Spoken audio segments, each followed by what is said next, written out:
भारत की communist party मार्क्सवादी के शिमला में हालिया संपन्न राज्य सम्मेलन को सफल बनाने में अग्रणी भूमिका निभाने वाले पार्टी कार्यकर्ताओं व वॉलंटियरों के लिए स्वागत समिति ने पार्टी कार्यालय शिमला में एक गेट टुगेदर का आयोजन किया।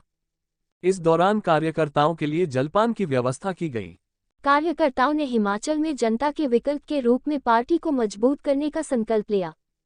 गेट टुगेदर में आए कार्यकर्ताओं को डॉक्टर ओंकार शाद, संजय चौहान, राकेश सिंघा, विजेंद्र मेहरा, डॉक्टर विजय कौशल ने संबोधित किया। वक्ताओं ने कहा कि भविष्य में पार्टी जनमुद्दों पर जनांदोलन करेगी। पार्टी प्रदेश में जनता को कांग्रेस भाजपा के इत्र एक बेहतर विकल्प देगी। पार्टी प्रदेश में मजदूरों, किसानों, मध्यम वर्ग, महिलाओं, छात्रों, युवाओं, दलितों, पिछड़ों, वंचितों, अल्पसंख्यकों व सभी मेहनतकश तबकों की आवाज बनेगी।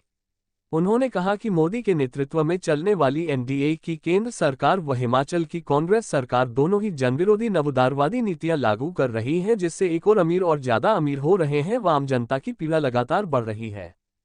उन्होंने कहा कि वर्ष 2014 से जब से केंद्र में भाजपा सरकार सत्ता में आई है तब से देश में दो तरह का भारत बना है।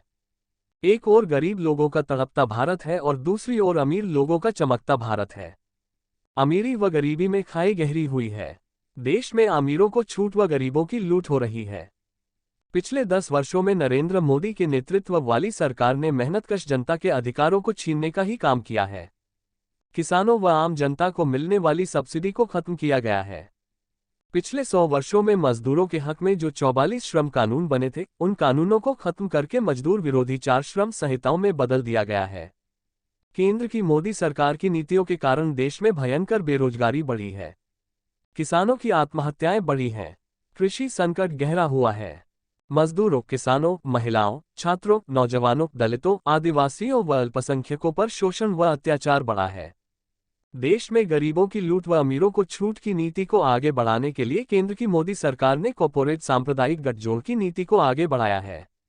आरएसएस व भाजपा ने पिछले 10 वर्षों में संविधान के मूल ढांचे को नष्ट करने की हर संभव कोशिश की है। मोदी सरकार की नीतियों के कारण देश में अमीरी गरीबी में खाई गहरी हुई है। एक ओर दुनिया में सबसे तेजी से सबसे ज्यादा नए खरबपति भारत में पनपे हैं और दूसरी ओर देश में गरीबी व भुखमरी तेजी से बढ़ी है।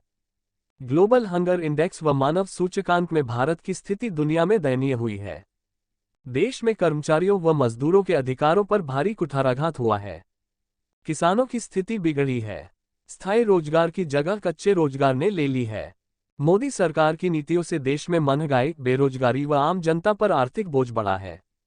उन्होंने कहा कि प्रदेश की कांग्रेस सरकार भी प्रदेश में मोदी सरकार की जनविरोधी नीतियों को ही लागू कर रही है व आम जनता पर आर्थिक बोझ डाल रही है। प्रदेश में जिस तरह से स्मार्ट मीटर लगाने का कार्य शुरू किया जा रहा है, उससे आम जनता पर आर्थिक बोझ बढ़ेगा। प्रदेश में युवाओं की रोजगार परीक्षाओं के नतीजे घोषित नहीं किए जा रहे हैं। शिमला में सांप्रदायिक सौहार्द को बिगाड़ने के कार्य को आरएसएस व भाजपा से संबंधित कुछ सनातनी संगठनों ने अमली जामा पहनाया, परंतु इस पूरे घटनाक्रम में कांग्रेस पार्टी के नेता भी बेनकाब हुए हैं। इस घटनाक्रम से इन दोनों पार्टियों का जनता में पर्दाफाश हुआ है व जनता के समक्ष केवल सीपीआईएम ही अब एकमात्र विकल्प है। के तहत है जो अमीर के पक्ष में है, ठेकेदारों के पक्ष में, पूंजीपतियों के पक्ष में, आम लोगों के विरोध में जा रही है, उससे आम जनता का जो जीवन है वो पीछे जा रहा है, वो कमज़ोर हो रहा है, आर्थिक हानि हो रही है। इसलिए इन दोनों पार्टियों के खिलाफ जो है, इनकी नीतियों के खिलाफ हमें आने वाले समय में जो है वो संघर्ष मजबूत करने हैं। जो मुद्दे पैदा होते हैं उन मुद्दों के ऊपर लोगों को लड़ाने के लिए, संघर्ष करने के लिए तैयार करना है, तब हम आगे बढ़ सकते हैं।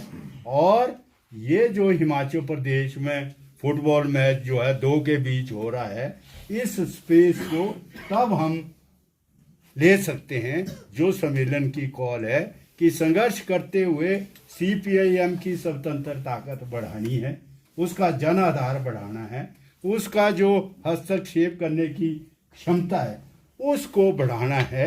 ये तभी जो है वो आने वाले समय में जो है वो बढ़ेगी।